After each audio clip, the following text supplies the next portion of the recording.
Assalamu alaikum students, good morning. How are you all?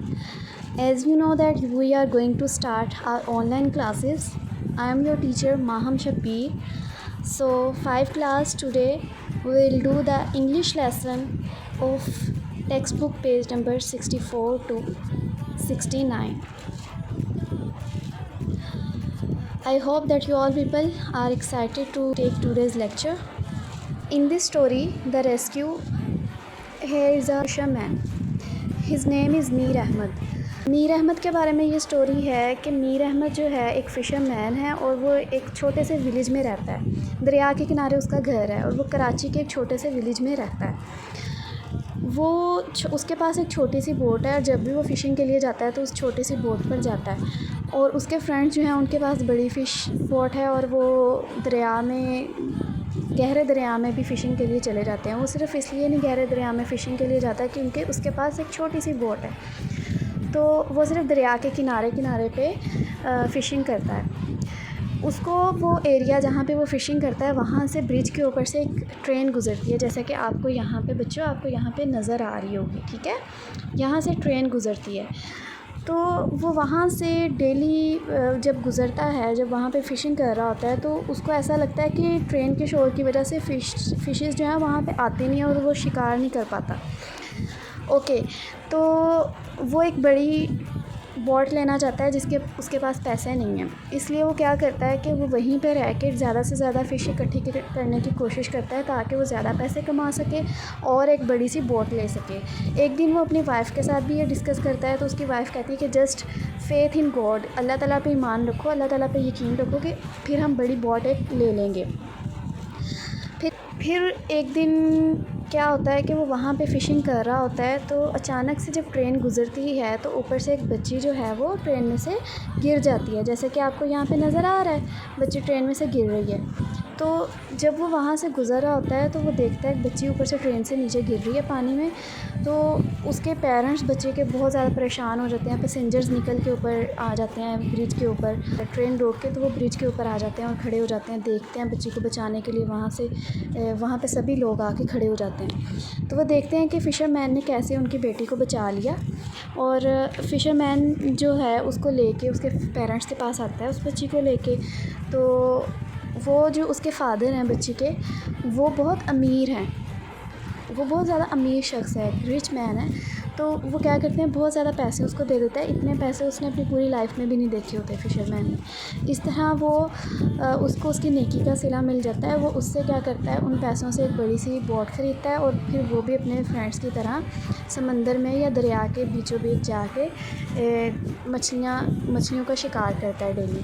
ठीक है, तो ये थी एक story about rescue of a girl. मतलब एक फ़िशरमैन की स्टोरी थी जिसने एक लड़की की ज़िंदगी को रेस्क्यू किया था.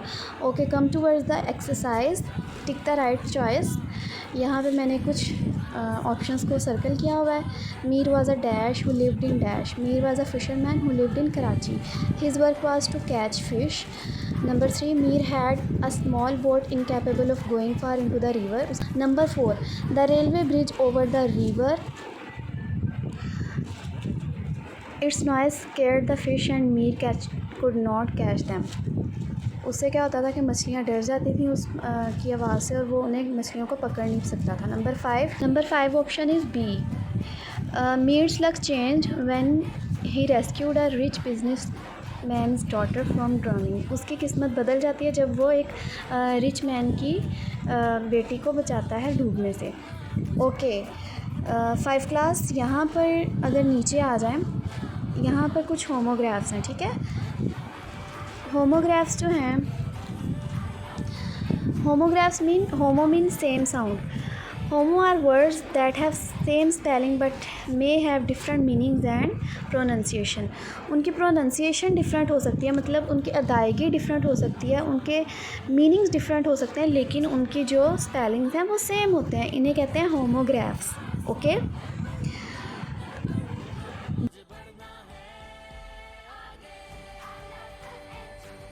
बैंड म्यूजिशंस के बैंड को कहा जाता है. फेयर कहा जाता है. इसमें बैंड एक हेयर बैंड होता है, एक म्यूजिशंस का बैंड होता है. फेयर मेले को भी कहा जाता है और फेयर फेयर कम्प्लेक्शन को भी कहा जाता है।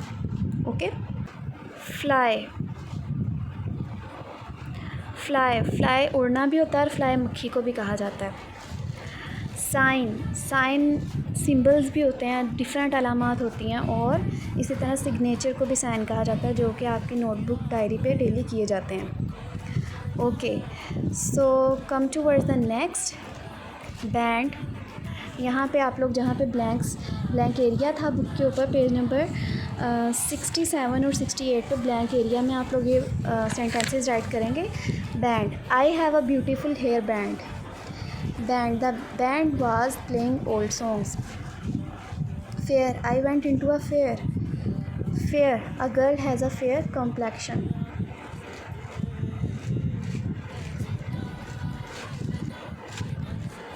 Fly, a fly has two wings. ये fly के two wings हैं। Okay. Amna flies an aeroplane. Amna aeroplane उड़ाती है। Okay. Come towards the next, sign. Sign का मतलब क्या है? There was a sign board on road. ये डिफरेंट साइन बोर्ड्स लगे होते हैं रोड के ऊपर, ठीक है। कई जगहों पे, डिफरेंट जगहों पे लगे होते हैं ये साइन बोर्ड्स हैं। Sign, this letter is not sign. जैसे लेटर के ऊपर साइन किए जाते हैं, जैसा कि मैं डेली आपकी नोटबुक्स पे ऐसे करके साइन करती हूँ, इनको साइन कहा जाता है। ओके। तो ये थे बच्चों कुछ homographs. So if you come towards workbook page number 29, use the following words, once a noun and then a verb in the sentence of your own. ये कुछ वर्ड्स दिए गए हैं, ड्रॉ, प्लांट एंड कैच। एक दफ़ा इनको as a verb use करना है और एक दफ़ा as a noun. Verb mean action word, I draw a line, मैंने एक लाइन ड्रॉ की। तो उसी को अगर मैं नाउन के तौर पे यूज़ करूँ, मतलब ड्रॉ, जैसे कि दराज, कोई से भी हमारे जो ड्रॉ बने हुए होते हैं। I kept my bag in a draw, draw का नेम है ना ड्रॉ, तो ये ऐसे राइट। इसी तरह प्लांट को अगर मैं एज अ वर्ब यूज़ करूँ, Ali plants a seed, Ali एक सीड प्लांट करता है या लगाता है।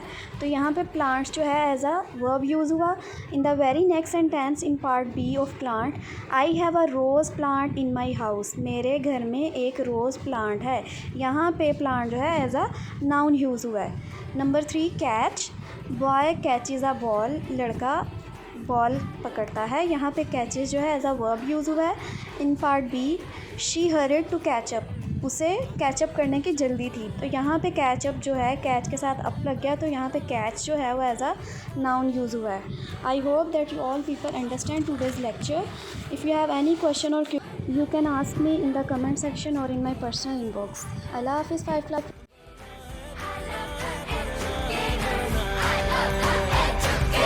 मुझे मिला है प्यार, हाँ कल पे इख्तियार है, वक्त हाथ में कामयाबी है।